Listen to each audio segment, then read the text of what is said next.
Warm, cold.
Coming up next, Webster.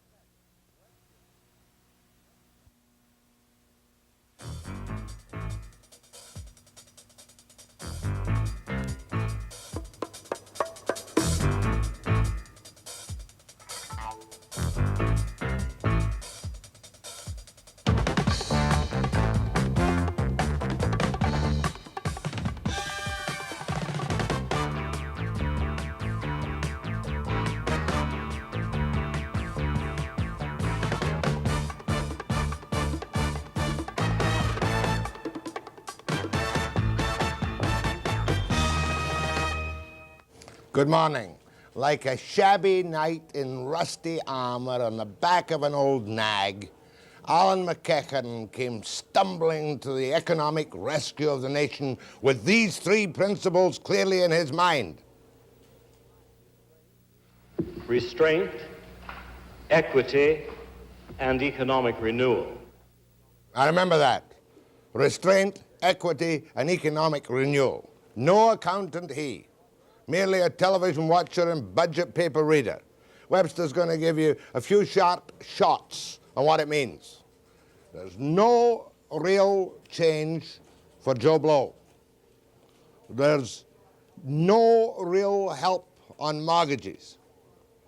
It's a budget for the banks. There are taxes on some fringe benefits for the wage earner. There are no more loopholes for the rich. Tax shelter housing has been killed. Provincial taxes will probably go up, and some say a fatal blow to the economy, but don't trust Webster. Don't believe anything he says. I have a panel of experts here this morning. Yeah, they are experts. And here's what they say in summary before you meet them in detail. The budget brought down by Mr. MacEachen last night must be seen as a welcome effort to do something about the current economic circumstances in the country, but unfortunately it's an effort which largely failed in its main objective, and it'll be some weeks before we precisely know what the effect on the economy will be. This budget took money out of the economy and created financial uncertainty at precisely the wrong time. The budget has done very little to change the tax rates and the amount of taxes payable by the low-income earner. It has, however, increased substantially the amount of taxes that will be payable by the middle-income class and the high-income earner.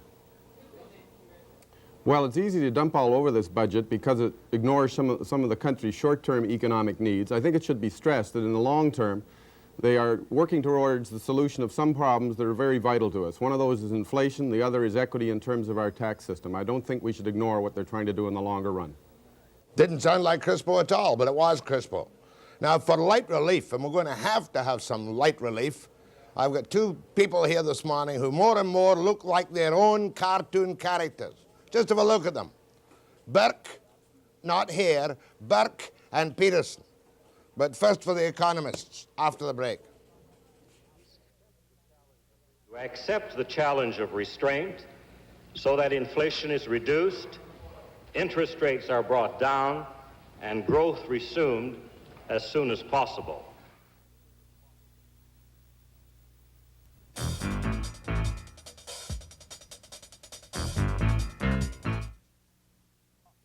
I've simply got to stop meeting like this with these economists, because they do tend to confuse one, but they are important to understand a thing like MacEachen's budget. Simple-minded people like myself thought this might conceivably be a vibrant budget, which would do something for the incredible mortgage problem which still exists for 980,000 Canadians over the next few years. Michael Walker of the Fraser Institute, how negative are you about this? One man said last night that it was like throwing a concrete life belt to the economy.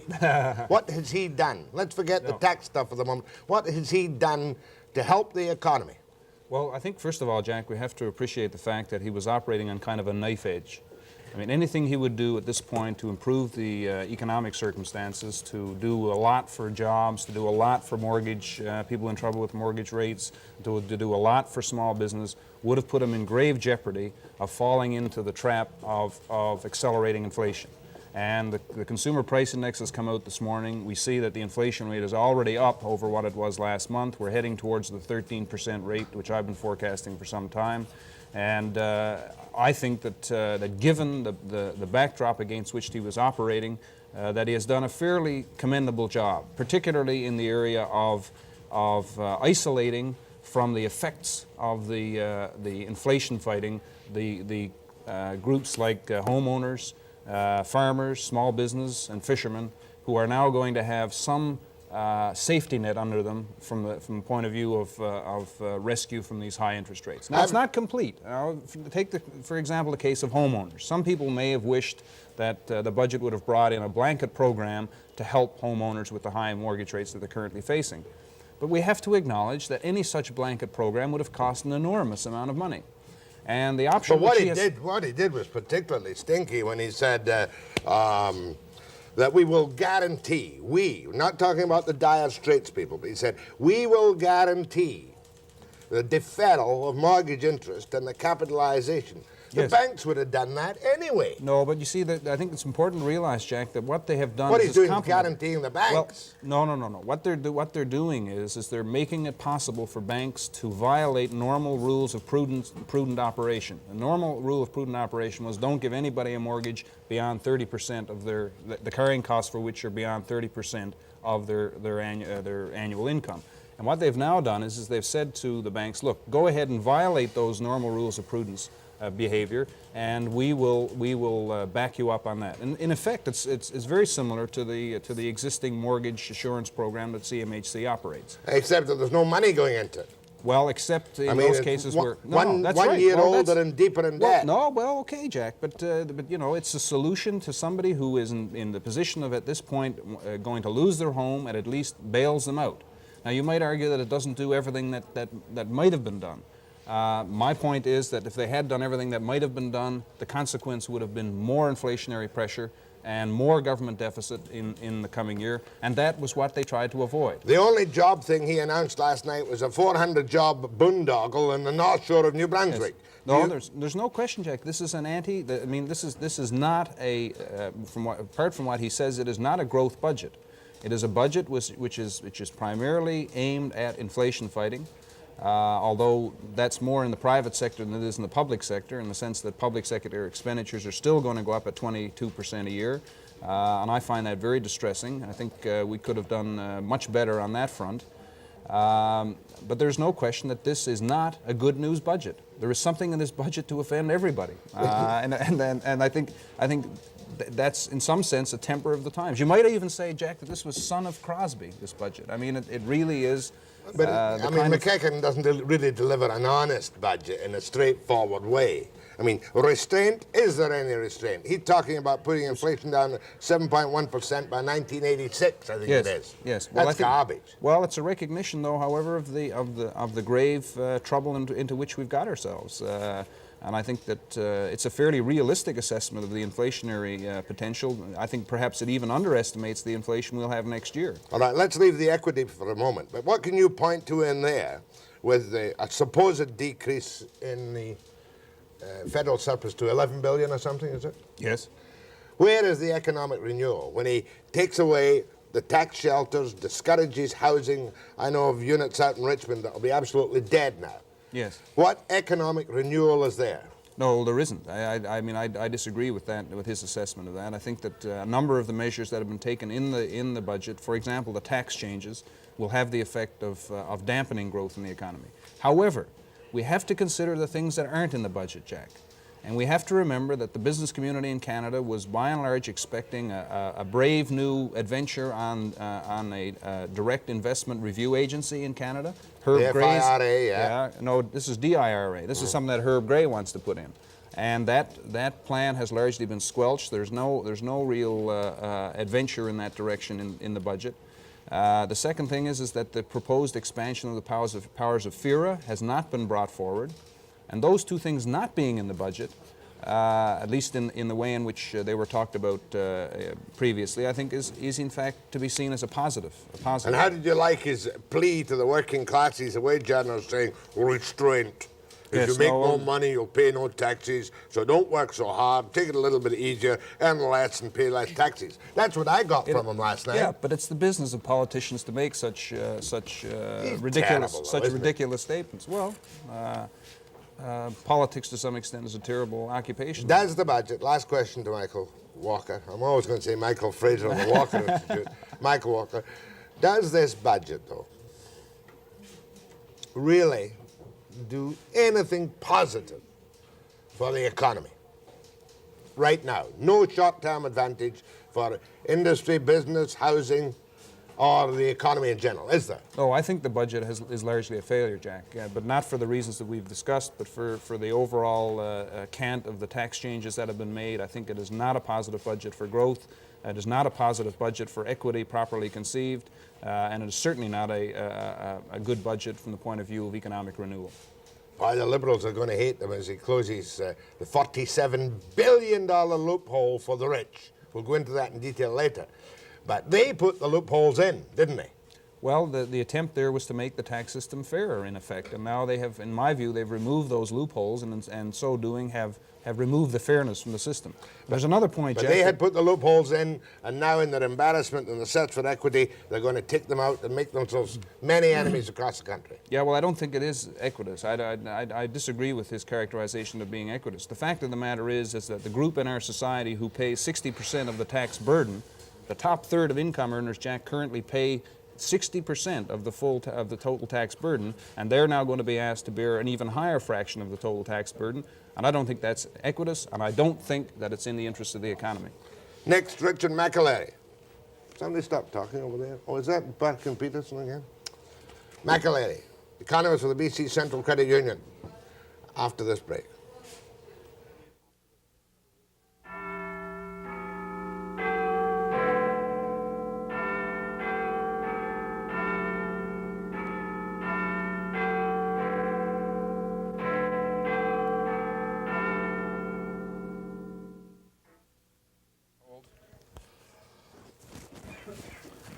Oh, we're in a recession now, and forgot to ask him that. We'll come back to that later. The whispering put me off the recession. Quiet, please. Richard McAlary, economist for the BC Central Credit Union. And as I gathered your summary, it's the wrong budget at the wrong time. Exactly.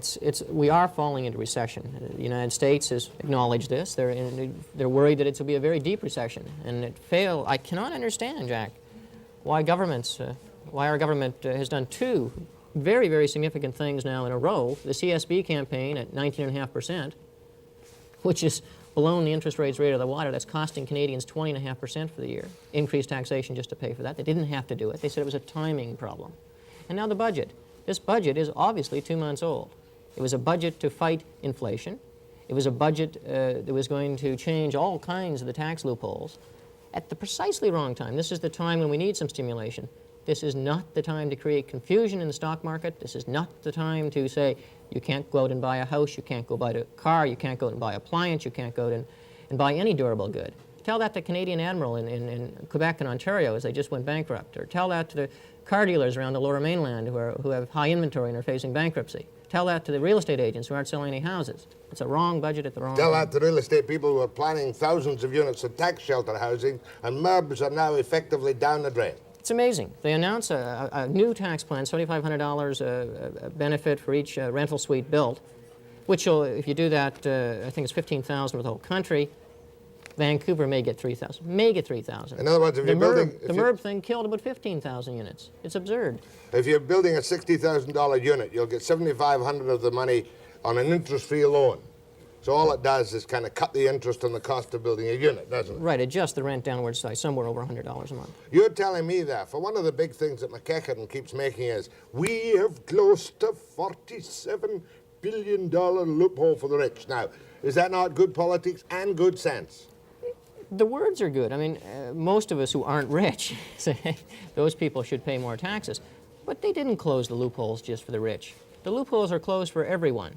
If you buy an RRSP, it was very, very popular for the average Canadian to borrow money for that. It just made sense. He borrowed money to buy the RRSP and was able to deduct the interest on the money from his income tax. That's right. That's gone. Now, that may have been against the overall purpose of RRSPs. That's neither here nor there. It was a popular tax measure, and it wasn't just used by the rich. It wasn't. And all this business here in British Columbia, employers have been using dental plans, cars, interest-free mortgages or lower mortgages, staff loans in the financial community. All these things have become taxable. The unions in this province have done a remarkable job getting dental plans for their Now, it's only the premiums that are going to be taxable. It's only the premiums that are taxable. But Jack, when the average benefit to the average Canadian is only 50 cents a week, and then they go around and tax the benefits of something like the dental plan, that 50 cents a week disappears. No? But they're able to say in their own particularly liberal manner, oh, we're not hitting the little man at all on the face of it, but we're going to hit the richies. Well, look at the tax tables in their 400 pages of documents. They are, the middle income people, again, are the ones that are getting little benefit, and through closing all these loopholes who are designed to make the rich pay more, is actually, again, the middle income, in my opinion, the middle income people who are paying more. You're the guy who's has a very depressed outlook about the state of the national and provincial economies, don't you? Well, depressed in the sense that we see what it currently is at. And if you don't do something to try to prevent the slippage, it'll slip more. And when a government takes more money out of the economy, and the bottom line is they are, $1.5 billion out of personal income tax. Right. And that's out of the economy. There's no question But they of it. say that'll all come from the rich, the $1.4 billion. Jack, the rich are still the ones that perhaps right now are the only ones buying any goods. And do you think MacEachen knows that our lumber industry is just teetering on the edge of disaster? There was no acknowledgement of any industry in any difficulty. There was no acknowledgement of any economic slowdown. This budget, it wasn't prepared in economic reality. But has he not been very lucky in that the Bank of Canada interest rate has come down from 20% to about 16 and something in a matter of 6 weeks? It's got nothing to do with Canadian economic policy. The United States is going in deep recession. Interest rates, remember, Jack, are only a reflection of demand for money. Did you expect anything in the credit unions of any help on mortgages? Yes. Now, what we've got, the only thing we've got are the best described as dire straits. If you have no equity and you're going to lose your home, they'll give you a subsidy directive up to $3,000. Yeah, $250 a month. That's for 12,500 people, more or less. More or less. Now, you're in the credit unions with many hundreds of millions out. You must be pleased with the guarantee, which the banks are also getting, where people are in over their head for more than 30% of their income. And you'll be able to capitalize their interest and extend their loans, and you're guaranteed by the government if somebody defaults, right? Maybe. There's no details of that in the budget at all. He used the word guarantee. Yeah, up to certain limits, up to certain conditions. It's not specified, Jack. And we were already, in effect, doing that, allowing people to build into their equity. And remember, it's only those people who have equity who are allowed to do this. So when I say no real change for Joe Blow, I'm not quite accurate. No real change for the lowest income earner. Right. Tax advantages taken away from the middle income earner. Right. Quite substantially. In my opinion, quite substantially. RRSP, fringe benefits, cars, staff loans, low-interest mortgages from a company to an executive major or minor. And my understanding is when you change jobs and try to move your pension from one job to another, you were allowed to take $1,000 out. My reading of the budget says you can't do that anymore. That's not a tax-free... Any lump sum payment now is taxable, as I understand it. And Jack, that sort of thing, that affects secretaries, clerks, typists, everyone in society. People who move from BCTV to go to a bank as a secretary. They normally, they move their pension over and they were allowed to take $1,000 out. Gone. Gone. All right. Is the recession coming faster because of this budget?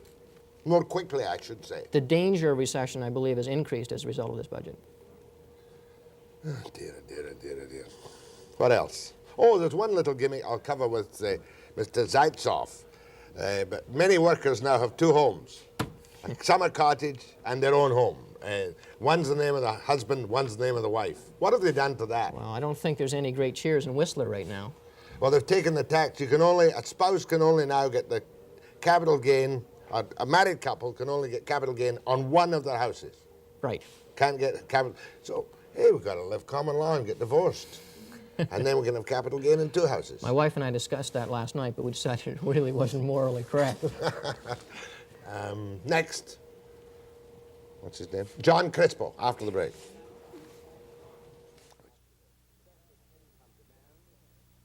Excessive income demands on the part of those employed push up costs, reduce our competitiveness, and thereby deny employment to others.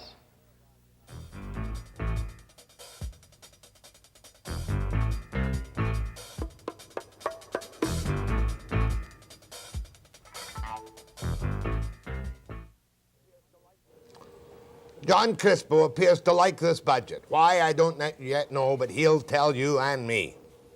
Jack, that's an overstatement. I conceded at the very beginning. This budget writes off this winter. They've really acknowledged that they don't think they can do very much this winter, and I suspect in some ways they're probably correct, because to a certain extent things are out of our hands. If the United States goes down, it's very difficult to keep us from going down. But what I would point out is that there are some positive long-run features about this budget. You know, we've all been bellyaching about the fact that we don't face economic facts of life in this country, that we're also prone to take a free lunch, and I'm hearing a lot of talk about it today. Why are they taxing that? Why don't they give this away? We have a deficit. This budget at least is looking to the longer term and not just to the short run. Can you believe them, though? Well, that is the big question mark. If you want to be entirely negative, you can write the whole thing off. I'm suggesting don't be quite that negative and don't be quite that skeptical. They have said, and I hope they mean it, they have said that the number one problem, and it's been this way for years, we just haven't faced it, the number one problem in this country is inflation. And that the basic thrust of this budget has to be aimed at retaining and curbing inflation. Now, you're not going to get interest rates down where we want them unless you come to grips with inflation. They're coming down right now. They're coming down, but they're still 16%. No thanks to the Canadian government. Well, I grant you that. The basic reason they've come down is the American rates have come down. But they can't come down much further unless we come to grips with inflation. You've got 12% rate of inflation. If you want to earn a real 5% return, there's a 17% interest rate right there. You've got to deal with inflation to deal with interest rates. And if you really want growth and full employment in this country in the longer run, again, you have to come to grips with inflation. So I say to you, they're at least trying on that front. What have they done to come to grips with inflation? The first thing they've done is begin to contain the growth of the budget. If you believe them, and if their figures are correct, the budget deficit is going to decrease. It's only going to go up, what is it, some percent instead of 22? No. I don't think that 22 figure is accurate. I think it's closer to 16. That's spending. I'm talking about the deficit. The deficit is projected to go down by at least $2 billion within 2 years, excuse me. That is significant. We haven't decreased the budget in this country in years. They're at least trying, and that is one of the things we have to do in the longer run if we're going to come to grips with inflation. I'm just amazing. Even management spokesmen are condemning this budget. Management and Tory spokesmen have been saying, do something about the deficit. They're finally doing something, and everybody's bellyaching about it. Nobody look at the billions they're getting under the Alberta oil deal down the road. Well, I know that, but I think there's an extra billion that they're putting into budget reduction out of that. There's another billion. No, 1.4 is on tax increases, so they've also got the oil revenue increases. The other point I want to make, at least one other point I want to make, I hope they mean it. We don't know yet. and here I disagree with many of my fellow panelists this morning. I think they are trying to get some equivalence in terms of tax sacrifice and taxes in this country. Equity. Equity. Yeah, call it equity. We bloody well need equity. I'm being clobbered. I am being screwed. I've got a hobby farm. I've got a personal corporation. I probably never should have had those things. I'm paying a lower effective rate of tax, and I'll bet everybody around this table is paying a lower effective rate of tax, and a lot of people below me. It's time we closed up those loopholes. Yet the loopholes I've got are nothing compared to the corporate czars with their tax-free loans and their cars Sure and their enough, expense accounts. bare your breast and I'll stick the tax dagger in right now. I don't like it, but if you believe in anything approaching equity and fairness in this country, this is long overdue. Now, I'm not even sure they're doing that, though, because they're lowering the effective rates at the top from what they say is about 64% to 50%. That means the capital gains tax goes down to 25%. So the wealthy, and maybe the point that's been made by one or two here is it hits the middle class and still doesn't really get the wealthy. Now, I'll condemn them for that. The ones they should really get are the slippery characters at the top with their well-advised accountants. The guys in Peter Newman's books, there are a lot more. These people. But there are an awful lot of people that are ripping off this system, and I don't blame the people at the bottom for demanding some equity. And they're at least trying. I hope. But I'll give you the political reality of the facts of life just on these loopholes for the rich. The Liberals put them in. They have now decided that they're going to have equity, so they're plugging up some of the holes that they put in the system. I grant you, we're starting, but look, if you believe, as I do, in a progressive income tax system, so the more you earn, the more you pay, then our system is shot full of loopholes, and it's long overdue that we do something about it. When will the recession come? The recession's here now. I'm not denying that, especially in this province there's a recession. First thing we've got to do is cut these vast expenditures to universities. Oh, well, you're always on that. Let me just tell you. Seriously speaking, he's going to cut $2 billion in grants to provinces over on the 5 point years. system over 5 years. Over 5 years. Guess where that'll come from? Well, the provincial taxpayer. Well, listen, I'm being savaged. I'm in a university. My hobby farm's going out the window. My personal corporation's going out the window. And yet I'm sitting here saying that I still can say that I've had some privileges I probably shouldn't have had. Will you vote Liberal in the next election? Well, I voted rhinoceros last time. No, look, don't turn me into a Liberal over this. Certainly sound like one. No, I have never been anything, and you know that. Well, I'm politically speaking. Matter of fact, the record of your achievements is like the... Oh, no, that's a racist remark. Well, we don't need racism besides everything else this morning. Now There's a couple of other things, by the way. Well, just hold your breath. You'll get All a right. chance later. All right. Perhaps. The tax man next. John Zaytsoff. Next, after the break.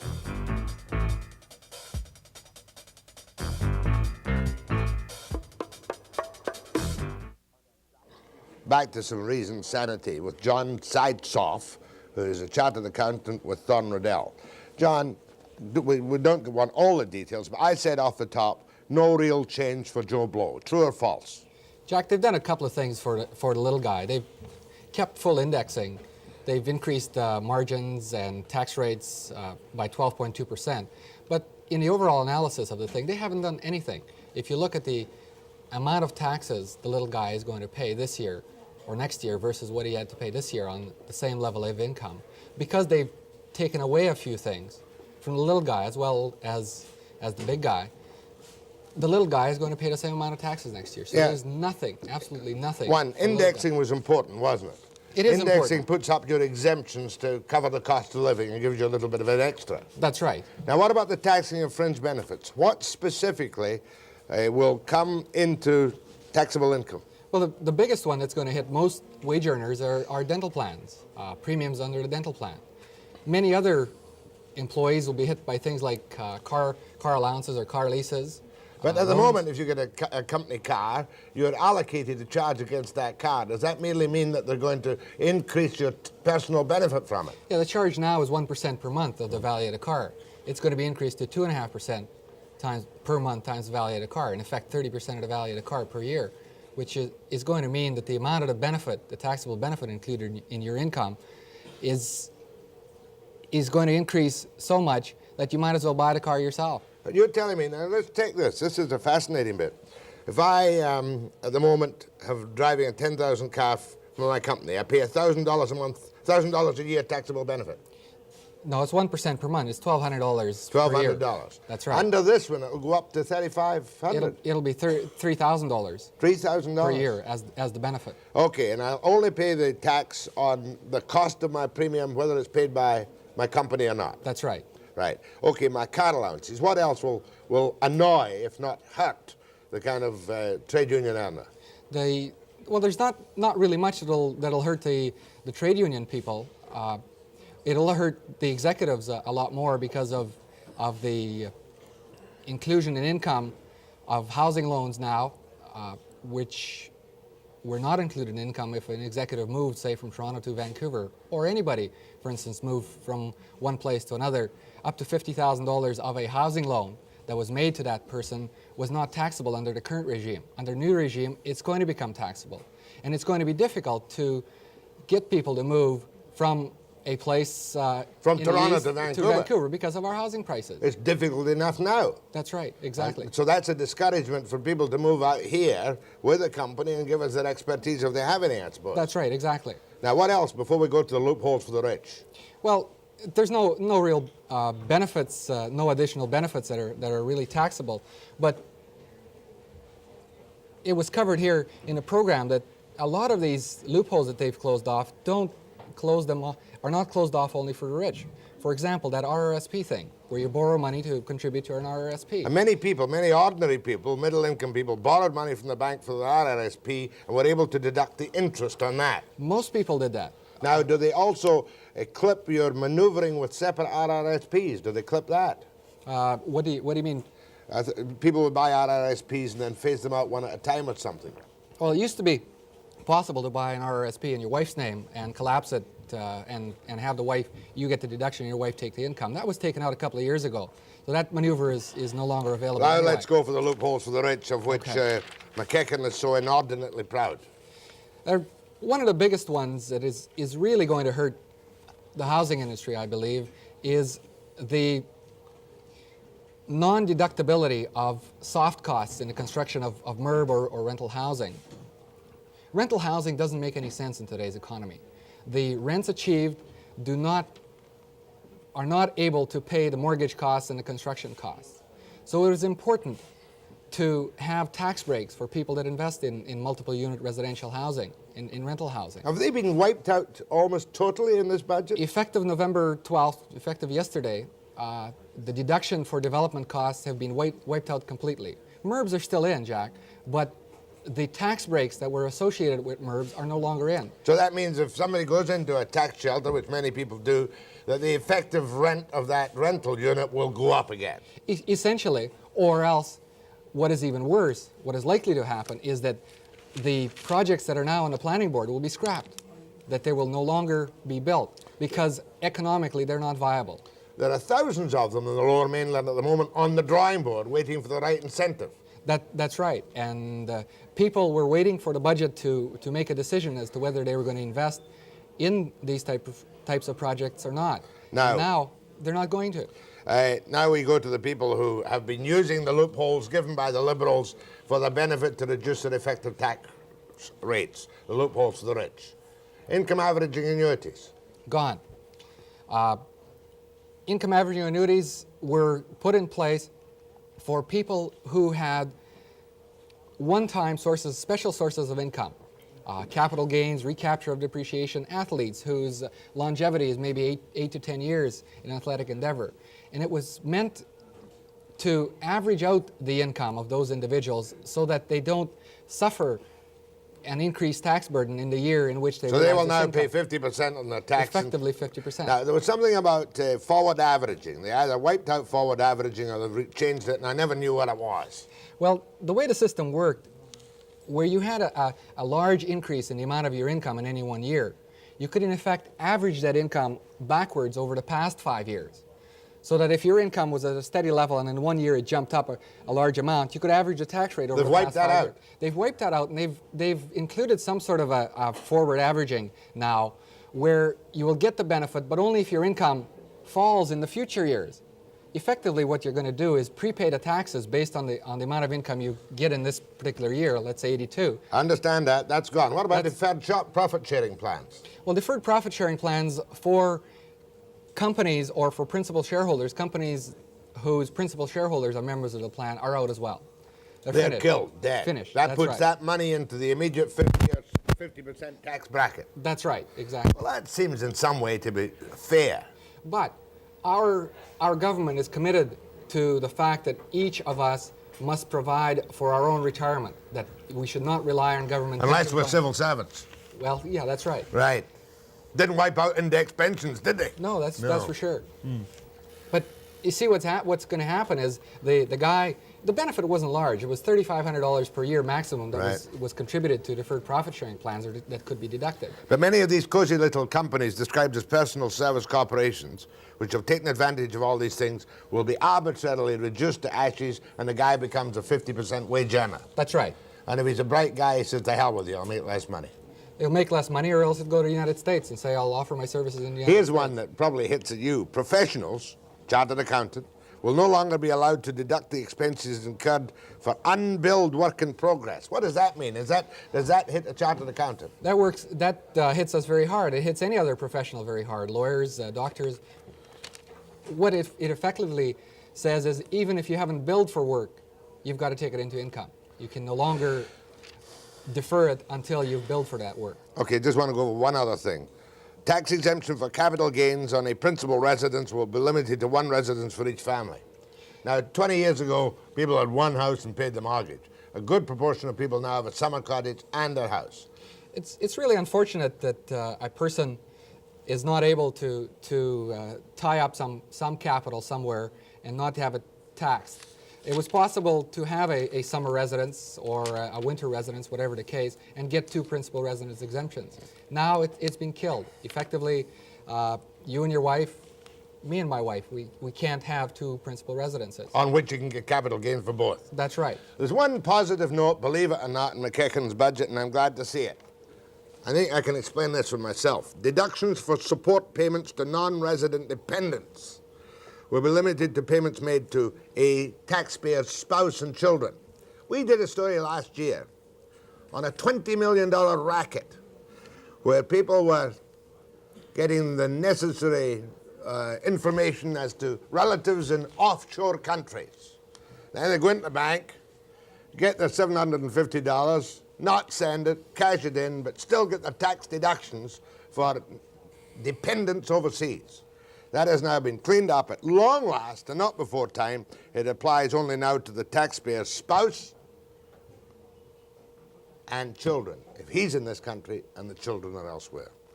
But that's a small hole they plugged. But I'm glad to see them plug it. What are we going to do now? Stick around, John. Do you think I can put these three economists together? I don't really think so. I think they can get the blows. We'll try it after the break. Many Canadians find our tax system unfair, and I agree with them.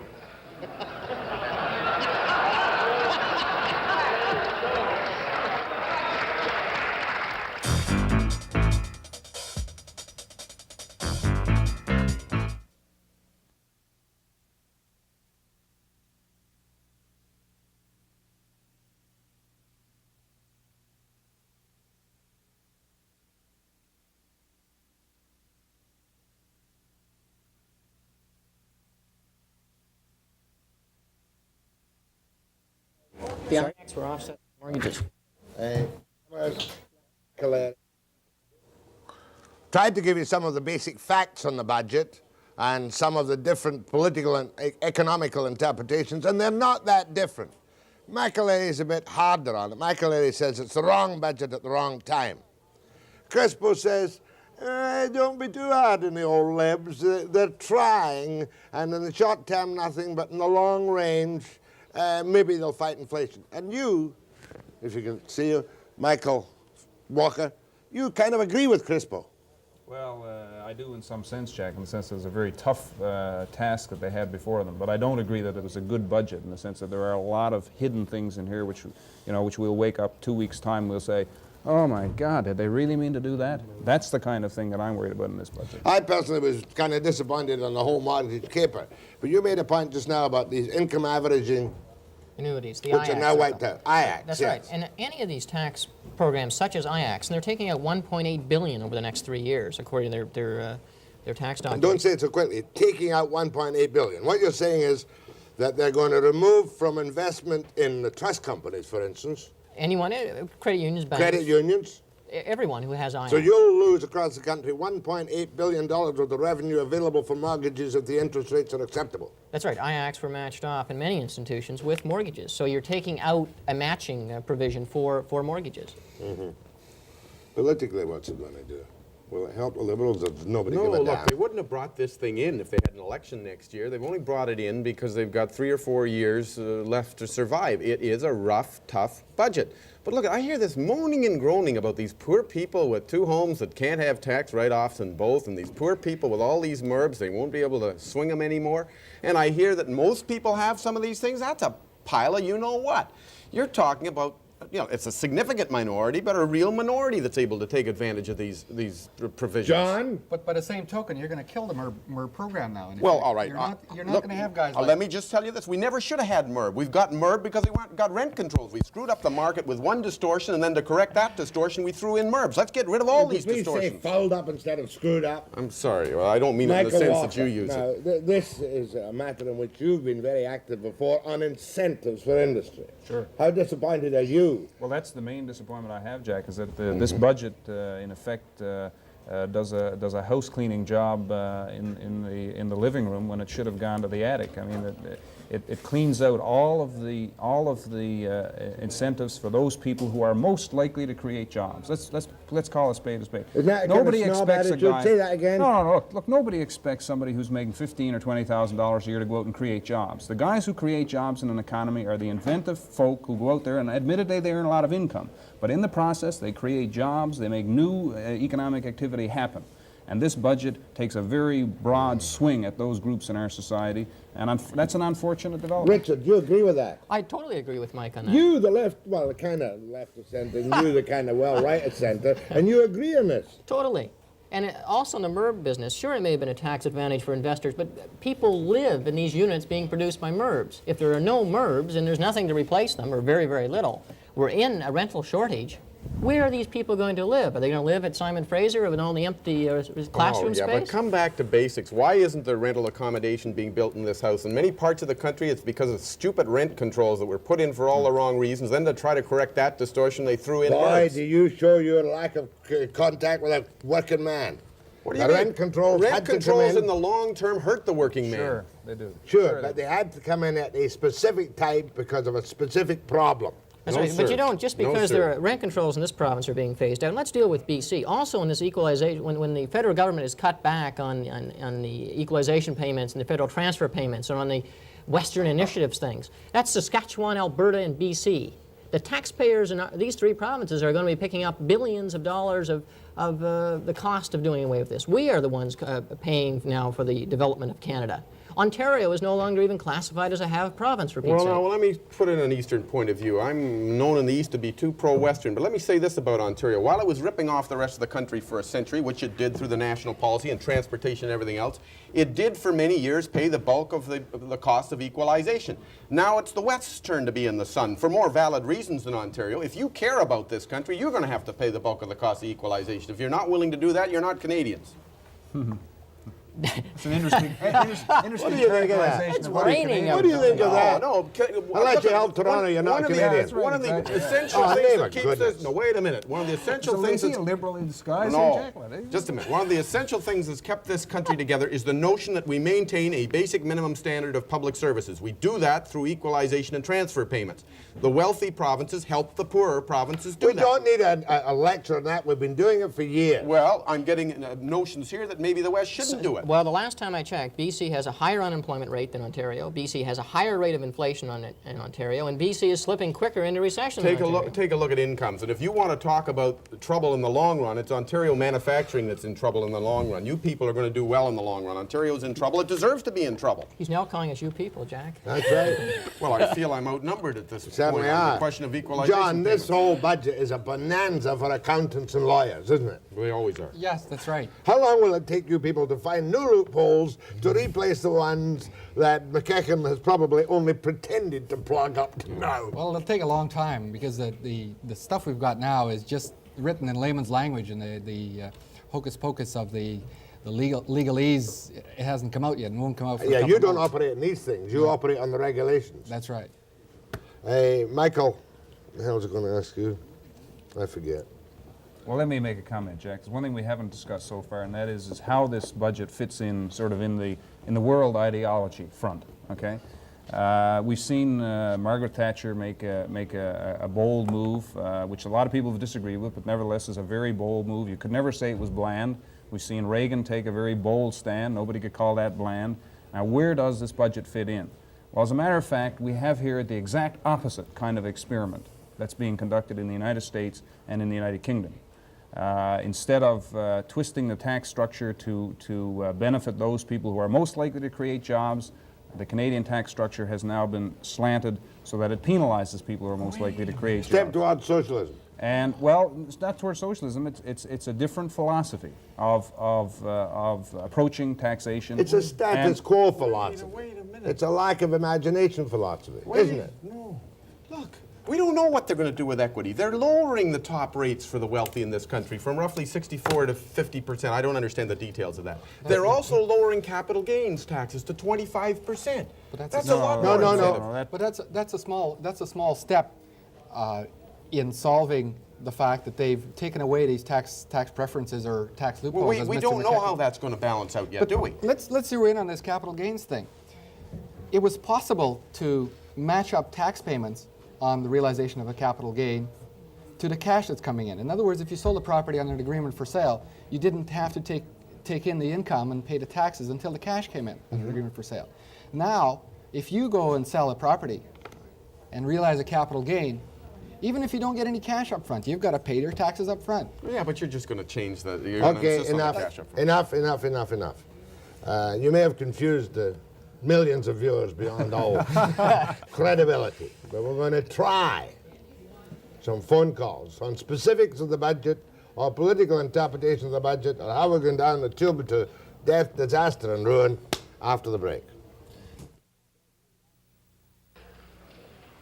Over $47 billion of personal income escaped tax in 1979.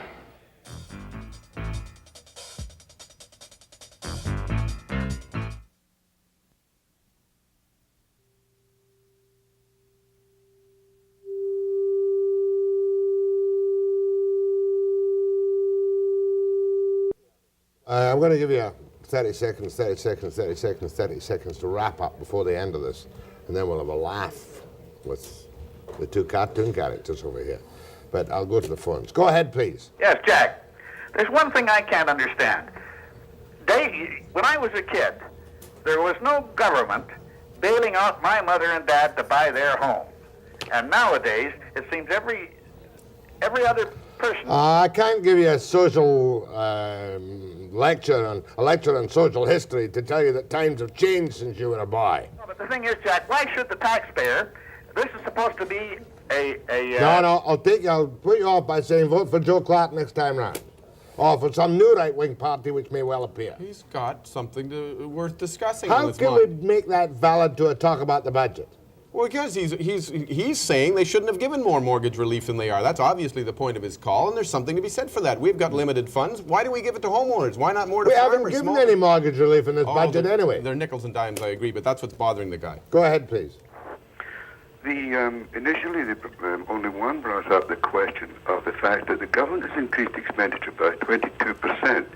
Isn't one of the main problems today inflation? And the only way you can really relate inflation is by keeping government in. All right, question to Michael Walker. Have they really done anything to tackle inflation by only increasing their expenditures by, what was it, 16%? Yeah, 22%. No, that's a very regrettable part of this budget. And incidentally, that 22% is not a complete figure in the sense that there are a lot of, they created these expenditure envelopes, but in the process of doing that, they used a lot of mathematics and arithmetic to hide a lot of stuff under the flaps. And so the 22% really is an underestimate of the total increase in government expenditure during the coming year. They're counting on new revenues, new taxes to reduce the deficit, but no real fight on inflation. Well, there's no real fight against the government's own inflated expenditures, and I think that's regrettable because it sets a very bad example. I agree. I mean, they're asking the average person to fight inflation, but they're not fighting inflation themselves. Crispo? I think we're going to find that 22% figure, if anything's exaggerated, because I think the only way they can reduce the deficit is not only by increasing revenue, but they said they're reducing expenditures to the rate of increase in GNP. So somebody's got the figures all screwed up. Go ahead, please. Yes, good morning, Jack. I've got two specific questions. One is the RRSP, an individual, say he has $1,000 from the bank. What happens? Can he charge the current interest up to November the 12th? The other question is, say one worked for the BC Ferries and they had these passes and they were not used, are they still going to be used as a taxable benefit or charged as John Zaytsoff. Transportation passes are going to be taxable as benefits now. As far as the $1,000 borrowing for your RRSP, you'll get the deduction for interest until January 1 of next year. Effective January 1, you won't get any deductions. It's finished then. You got your answers, sir? No. What happens if you don't use those passes? Can you get them back in and get a credit to it? I'm not sure I understand the question. Hey, if he's got a pass in which he's going to be taxed, if he turns the pass back, he obviously won't be taxed. Obviously, you won't be taxable on the pass. Okay? Okay. Bye. Go ahead, please. Yes, I heard them mention that there's supposed to be quite a bit of changes in these tax credits, but I haven't heard anyone mention whether there was any change in this child tax credit. Is there any change along that line? John Zaytsoff. That's why you're here, John. It's subject to full indexation, too. It moves up from about $261 to about $293 for 1982. For 1982? That's right. Nothing's changed for this year? Nothing's changed for this year. Last year's budget brought in the changes for this year. Oh, I see. God, I'm glad you're here. At least we've got one guy who read the budget right through. Go ahead, please. Morning. It would appear that the double talking, double tracking, and double crossing Trudocrats have once again isolated Western Canada. If I understand this right, they've cut the industrial tax in half in New Brunswick, probably as a reward for Mr. Hatfield's so-called loyalty vis-a-vis Mr. Trudeau's constitutional matters and charters. And in the West, they've again isolated Western Canada by cutting the so-called Western Development Fund that they promised us in the amount of $4 billion to chicken feed. No, it was to be $4 billion over a period of 2 or 3 years, as I recall, wasn't it? Western Development Fund? It was to be over the four over plus the years. Of 4 plus years, and now they're going to give us 350 million this year. They have cut it. Agreed? Agreed. They've cut it significantly. Quite significantly, probably by half. What was that for? Infrastructure, all that stuff? It was a political bribe. Go ahead, please. Yes, Jack, am I to understand now that there will be no income averaging at all? You can buy an income averaging annuity contract before the end of the year, but you've got to cash it in by the end of 1982. Well, what the hell? What's the point in that? What's the point in that? Nothing. You in effect take half the income in this year and half next year. Well, I mean, if a person has no income for the last 5 years, did make some income this year, and probably won't for the next 5 years, are they going to tax me? Can I request an income averaging? You'll probably benefit from general averaging. No, that's been changed to forward averaging now. You won't probably need the benefits of an income averaging annuity contract anyway. But you can no longer go back on the averaging program. That's right. But you can go forward. That's right, exactly. Words there. Am I understanding this properly, that they're going to charge me capital gains now, and then if they decide later on down the road that they shouldn't have, I'll get it back somewhere? Yeah, if your income is high this year and it goes down next year, you pay the taxes this year, but you get a tax refund next year. Are they going to pay me interest on this money that they're holding? Are you kidding?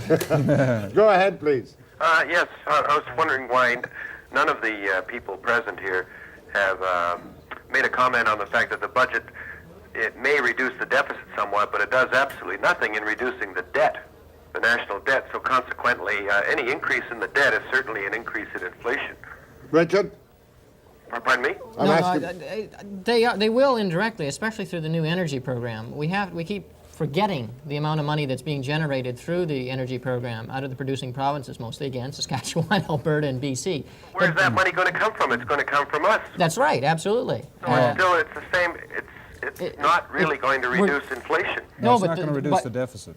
The fact is, they won't reduce the deficit until they won't get reduced the public debt until they get rid of the deficit. The only way they can reduce the outstanding amount of public debt is in fact by running a surplus, and we don't anticipate any surplus for the next 5 years. Go ahead. At least trying. Go ahead, please.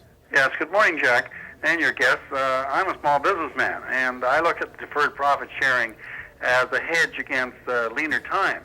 And as you know, with deferred profit sharing, you cannot borrow on it. It's stuck in there. You get the interest on it, certainly. But one of the things about the deferred profit sharing is that if you do not contribute every year, it becomes due. In other words, you have to put it into your income. Is this what's going to happen? They're doing away with deferred profit sharing. Is this all going to come due and go onto my income for this next year? John Zaytsoff. They will grandfather the existing deferred profit sharing plans. In other words, you can keep the existing plans and nothing will come into your income until you cash it in. It's just you can't make additional contributions, or your company can't make additional contributions. Right. I want to sum up from Richard McAlary a day after. It might be many months before we know the full impact of this, but how do you feel now?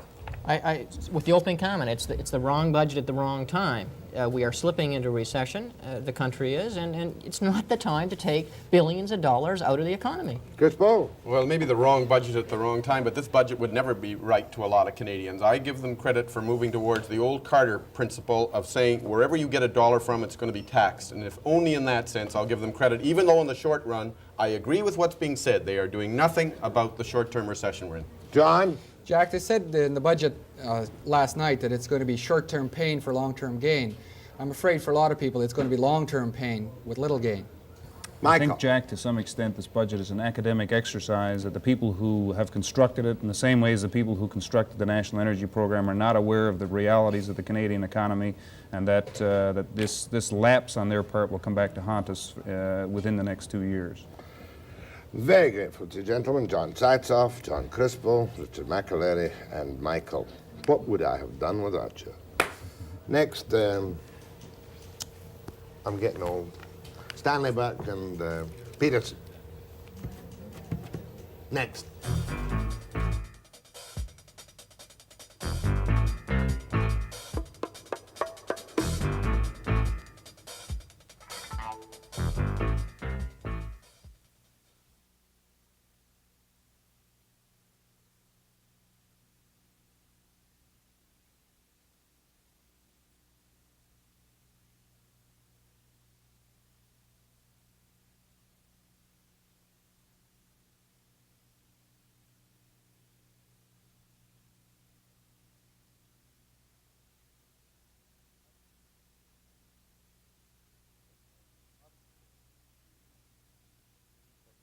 Watts.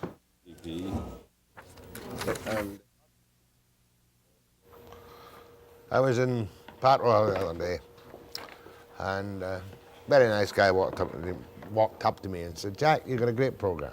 There's only one fault: too many books." So I made a decision to cut down books and go for the bright people who might have books with them.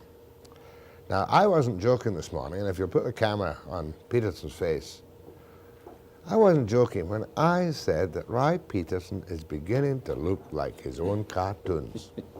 Well, Burke, on the other hand, Stanley Burke, has always looked like a cartoon character.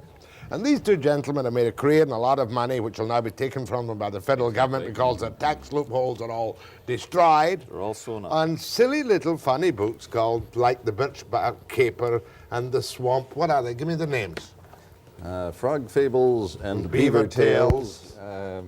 Yes, and Swamp Song, and then we had The Day of the Glorious Revolution and Blood, Sweat, and Bears. Have you ever been sued on these books? No, no, no. The Birch Bark Caper makes disgusting fun of Trudeau, whom it shows as a green frog.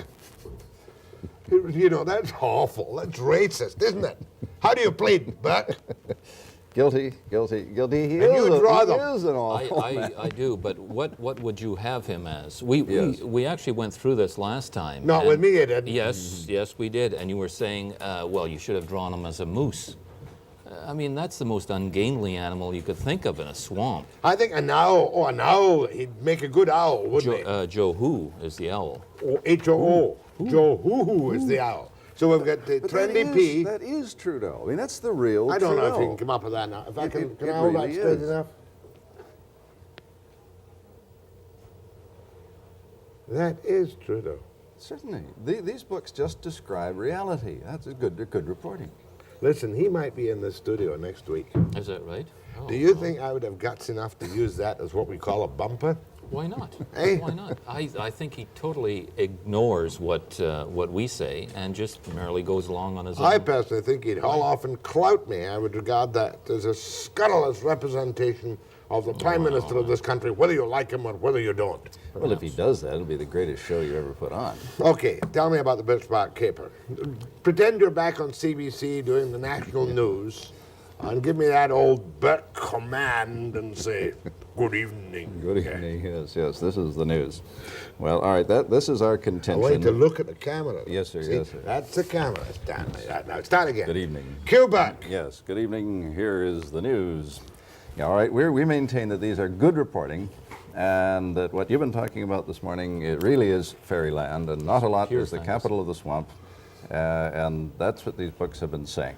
That it really is laughable. They're the first books that have laughed at the swamp. And this one is about Peter Waterhole, who is, as you know, the Prime Minister of the swamp. He builds his monument. The monument will unite the swamp at last, and we'll have a statue of himself at the top. Did Erickson design it? Yep. Oh, Peterson, not Erickson. And these are the various images of Peter Waterhole at the I'll top hold the of camera and monument. you point Okay. to it, right? And you Very see amateurish way to do this. Put down your cigarette. This is to inspire us all. This is Napoleon blown apart. He thinks that might be a nice image for himself. General de Gaulle, G-A-L-L, he always admired the general. And Caesar, conqueror of lesser animals. Louis the Sun King, he finally chooses that. Le Swamp, c'est moi. Then, so he builds the monument. Becomes paranoid. Nothing else matters. That's a good shot of the microphone. Finally gets it up. The Sublime Court goes on vacation and absolutely destroys his timetable. Okay. I'm sure it's an And excellent book. The swamp, the monument sinks, and that is our prediction, and the budget is part of it. The monument is sinking, and the swamp will Let's be better do this for it. again. It's messy, I know, but do it. Well, there they are. All the Snivel servants are pulling this huge monument up with a statue of Peter Waterhole at the top, and the Constitution is enshrined at the bottom. Here it is. It sinks down into the mire. The last thing we see is the extended finger of Peter Waterhole above the swamp. And then, in the end, this is the image in the west of Peter Lowspeed, the leader of the Marmots in the west. Peter Lougheed, Lowspeed, and his monument is rising up in the west above the western It's a Ghats. separatist book. Yes, yes, it's happening. How long did It's it take you reality. to do these drawings? A couple of days? No, it took about 3 weeks in all, and they were about 14-hour days. You're still based in Vancouver, basically. Up until today, I'll be moving down to the States or just stopping working now. One or the other. Yeah, after either all. way. Having led Less a work. life of privilege and ease, you're not going to accept any damned equity and income taxes, are you? Right. I would gladly pay my way, pay my share, but the only thing I see growing here is the tax industry. And you, of course, run a newspaper. Yes, Which newspaper? the Nanaimo Times. How's it doing? Very well. Have you not been bought out by Thompson? No. Why should Well, we it must sell be out? a dreadful Why newspaper if Thompson hasn't bought you already. Why should we sell out? It's a good place to be, except it depends a lot on Duke Point, and the Duke Point industrial development has been hit right where it hurts this morning. Hard. What happened this morning at Duke Point? Well, no, I mean Oh, your yeah. budget. Oh, Your the budget. not my budget. In fact, the lumber industry in British Columbia is in a, Yeah. let's see if I use this word and people laugh at me, a parlous state. Is that a proper word? A proper word. Yeah. Proper word? Yes. Don't ask the cartoonist. Okay. Got to fill the time between now and then somehow or other. They happen to be here. So I'll take a break. You can talk to Peterson. You can speak. I think so, yeah. And Stanley, of draw course. pictures. Famous national war correspondent, leader of the Mother Corporation for many years. I wasn't a war correspondent. I was in the front line in Yeah, the but Navy. you did wars. I remember you Yes, covered but wars. Subsequently. I remember Subsequently, you yes, subsequently, standing yes. behind little things in Cyprus, I think it was, with the bullets clattering around you. Quite good. I never did that. After the break.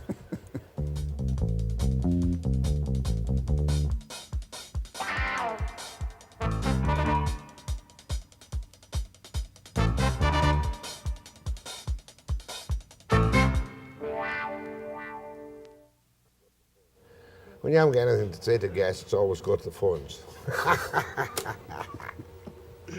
How long have you been with the Sun now? Almost 20 years, since about 1962. Think you're getting better or worse? Mellowing, I guess, and the style is improving. Go ahead, ma'am. Hello? Yes, ma'am. Yes, I'd just like to say, Mr. Webster, that I think that's an awful put down of our Prime Minister, and I'm not enjoying listening to it. Well, okay, now just give it straight the Burke in the teeth. This woman's serious. Aren't you, ma'am? I would suggest that the most important thing for Canadians to do, madam, is to learn to laugh at ourselves. We take ourselves more seriously, perhaps, than any other people in the world, and if we could stand back and see it in context, we'd be a lot better off. I believe that too, but I don't think you should make money out of it by putting it in a book. We aren't. We aren't anymore. You're not making money No. anymore. Yeah, Not it since all the goes to budget. Pierre Trudeau.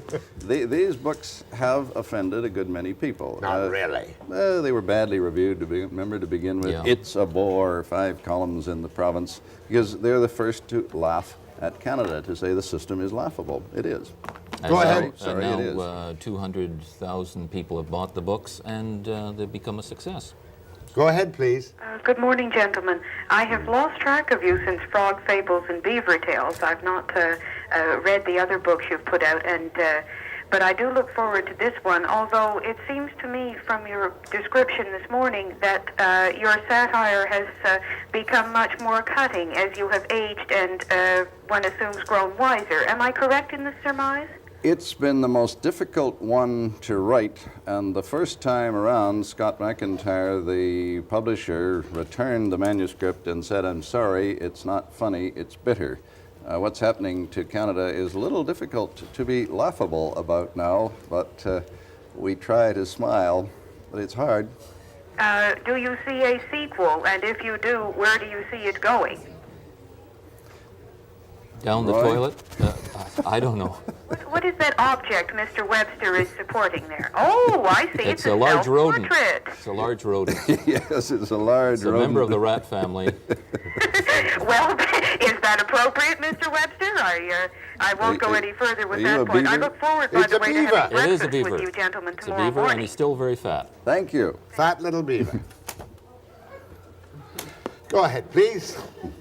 Is that me? That's you. Yeah, the lady that called in that criticized Mr. Burke and Mr. Peterson's lack of good taste, I think that the good taste is lacking on the part of the Prime Minister. If he had any good taste, he would have resigned quite some time ago. Reason I phoned in is perhaps we could have a preview of a upcoming booklet, or what a upcoming booklet would be on the budget. Maybe Mr. Burke and Mr. Peterson would comment on 1 or 2 points that they think are outstandingly bad as far as this current budget that came out. So I'll hang up and go and listen to their comments. Thank you. I would say that there are more jokes in our little effort here. Aside from that, can you think of anything? It's realistically priced at $8.95, which you have the choice of paying for yourself or not paying, which unfortunately with Mr. MacEachen's little effort. MacEachen is Yes, the name. you have to pay for that whether you like it or not. Yes, I think we should. Can we No, let's show a carry on, picture of please. MacEachen? No, don't bother. Long distance Yes, there's a too good from picture Prince there. Rupert.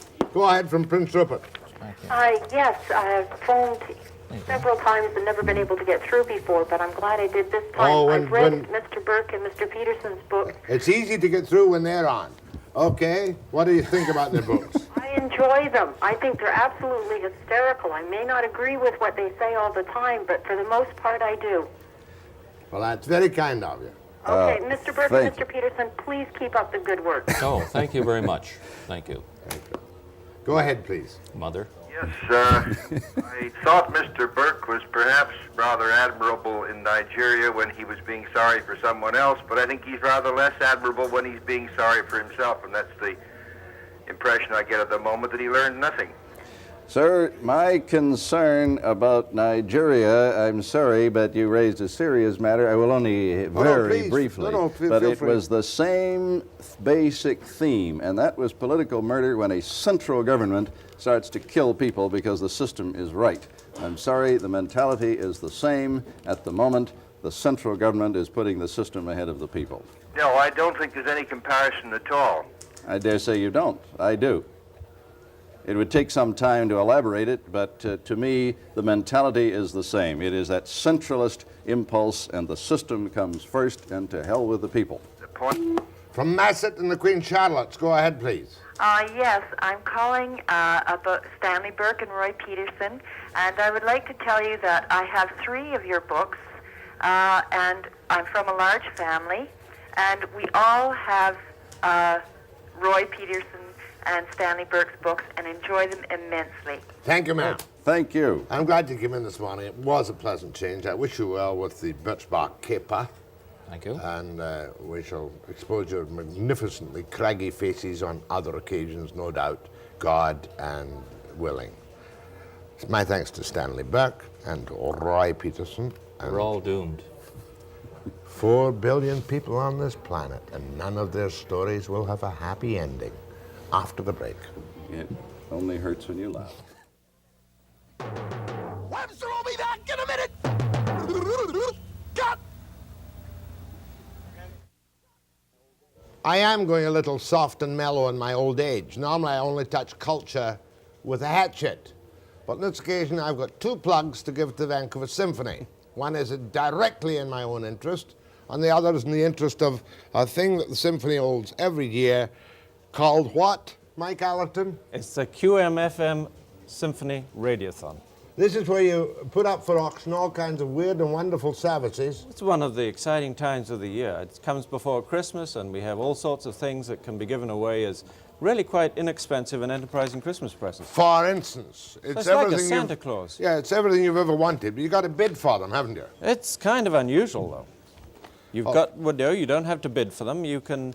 There's a few that you can bid for, but most of them, from $10 up for high amounts, you can just get very inexpensive gifts. Give me some examples. Well, in other words, this is your Christmas sales list to benefit the Symphony. That's right. All of these things in here are donated, and that's the great point. I know after a budget we think, God, we haven't got any money left, but people give presents, and these things are all donated, and these are very enterprising presents. Restaurant premiums are extremely popular, and we have a great number of them now, going from $10 up to, I'm sure, a couple of $100s. There are lots of other things. You can meet the maestro, you can meet members of the orchestra, you can go and will you go out and do babysitting for a price? I will go out and do babysitting for a price, sure. You have that kind of thing involved in it, don't you? That's now, right. When That's does this radiothon go on? Right at noon today. And lasts until? It lasts until midnight on Sunday. How much money will you raise for the Symphony? That's a good question. How much did you raise the last time? We raised $150,000, and of course we would like to increase that this year. Yeah, how are you doing financially in the Symphony? Well, not too badly, except that we had a very tough time in the civic dispute last year. Now my plug, I remember that, my plug. Do you know that I'm appearing with the Vancouver Symphony Orchestra on December the 18th? That's right, and I'm going to be there. And but I must we have champagne for you? No. I must explain it. I became very entranced with the black light players, black light magic, famous people players. Was able to help them a little bit last year, and this year they're putting on a show with the Vancouver Symphony. And I'm going to do the Leslie Nielsen part, God forbid, narrating it kind of off stage. Don't get too nervous. Well, you never know, on and off stage. And I want to make sure that all the tickets are sold for that, because they're young adult retarded from Ontario, a group run by a girl called Diana Dupuis. And I'll be hounding That's people on something that for one. everyone. For the International Year of the Disabled, and we had them on the air last year, and it really was, you know, quite entrancing. Although I don't mind telling you, I'm a little bit nervous about appearing on the stage of the Queen Elizabeth Theatre with the Vancouver Symphony Orchestra. Right. Everyone is, you know, if you go on there, and a lot of people are playing the